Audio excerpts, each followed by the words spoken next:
Assalomu alaykum aziz obunachilar, kanalimiz kuzatuvchilari. Bugun biz sizlar bilan birgalikda, Xudo xolasa, omelet tayyorlaymiz. Bizga kerakli bo'ladigan masalliqlarimiz: tuxum kerak bo'ladi, 4 dona, bitta bakal sut kerak bo'ladi, 50-60 gram sir, qirg'ichdan o'tkazib oldik sirni. Bitta kichkina bosh piyoz kerak bo'ladi.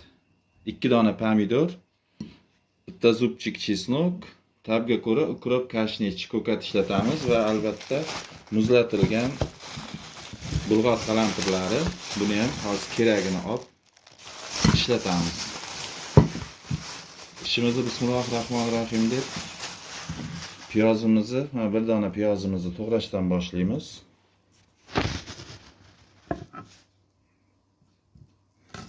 Piyozimizni mayda kubik qilib to'g'raymiz.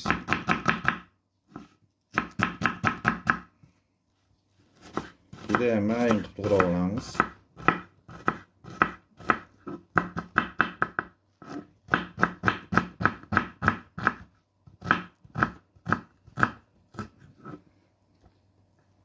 Pomidorlarimizni ham mayda kubik shaklda to'g'raymiz, tagini olib tashlaymiz.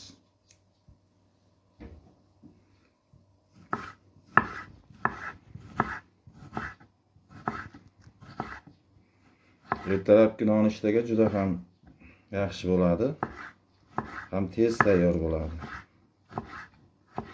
Tabga ko'ra o'simlik yog'i yoki bo'lmasam sariyog' ishlatsangiz ham bo'ladi.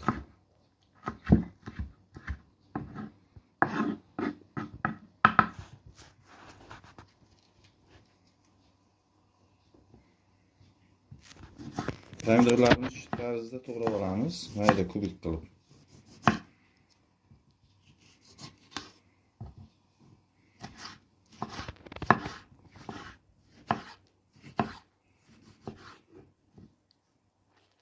Bir dona zubchik chesnogimizni ham mayda qilib to'g'rab olamiz.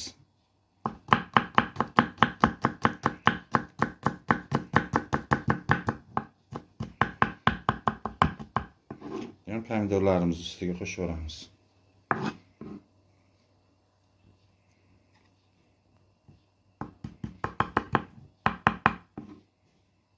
Ko'katlarimizni ham maydalab to'g'rab olamiz. Ko'katlarimizni yuvib tayyorlab olganmiz.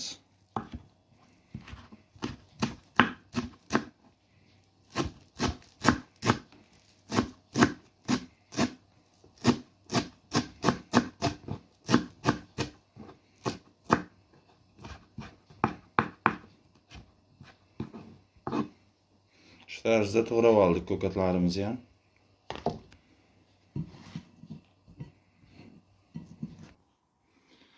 Bismillahirrohmanirrohim deb buni endi idishimizga tuxumlarni birin-ketinlikda chaqib olamiz.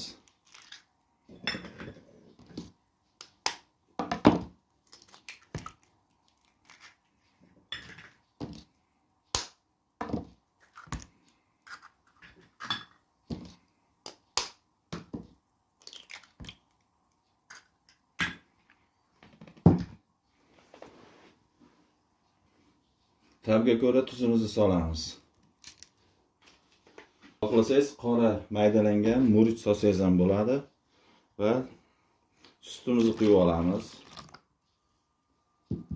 Vinchigimiz yordamida yaxshilab aralashtirib olamiz.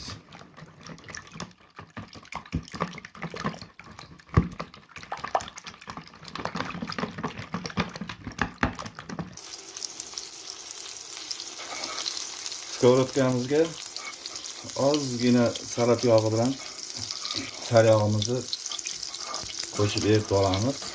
40-50 gram atrofida. Yog'imizga piyozlarimizni tashlaymiz. Bismillahirrohmanirrohim deb bitta aylantiramiz.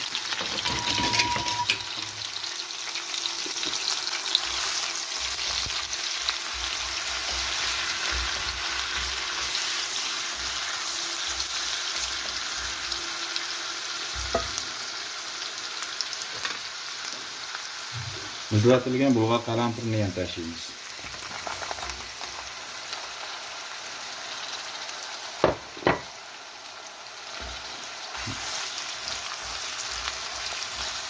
Buni ham 1-2 daqiqa aylantiramiz.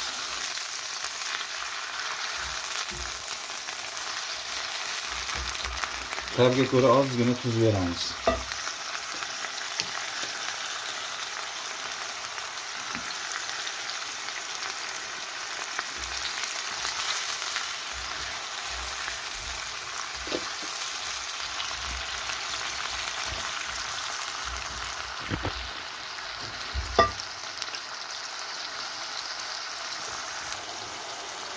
Pomidorimizni ham solamiz 2 daqiqa bolgarskini qovurganimizdan keyin. Men hozir masalliqlarni hammasini yarim-yarimini solyapman.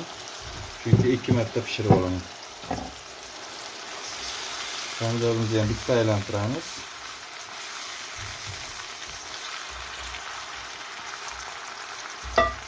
Tabga ko'ra zeyrin. Hamda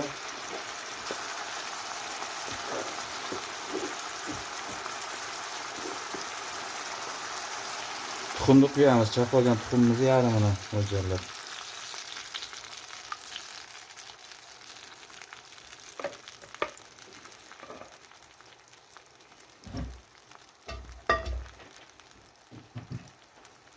Qirg'ichdan o'tkazib olgan sirimizni ham yuziga sochib chiqamiz.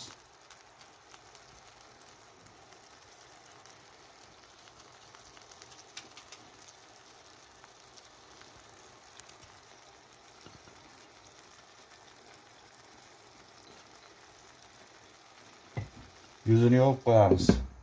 Gazimizni past qilib 15 minutga qo'yib qo'yamiz. Mana omletlarimiz tayyor bo'ldi. Endi suzib olamiz buni. Tagiga ham olmaydi. Buni suzib olamiz endi.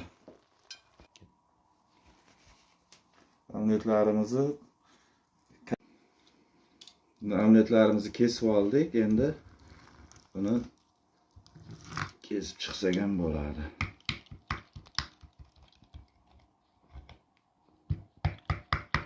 Juda ham sochli, mazali bo'lib chiqadi. Albatta tayyorlab ko'ringlar.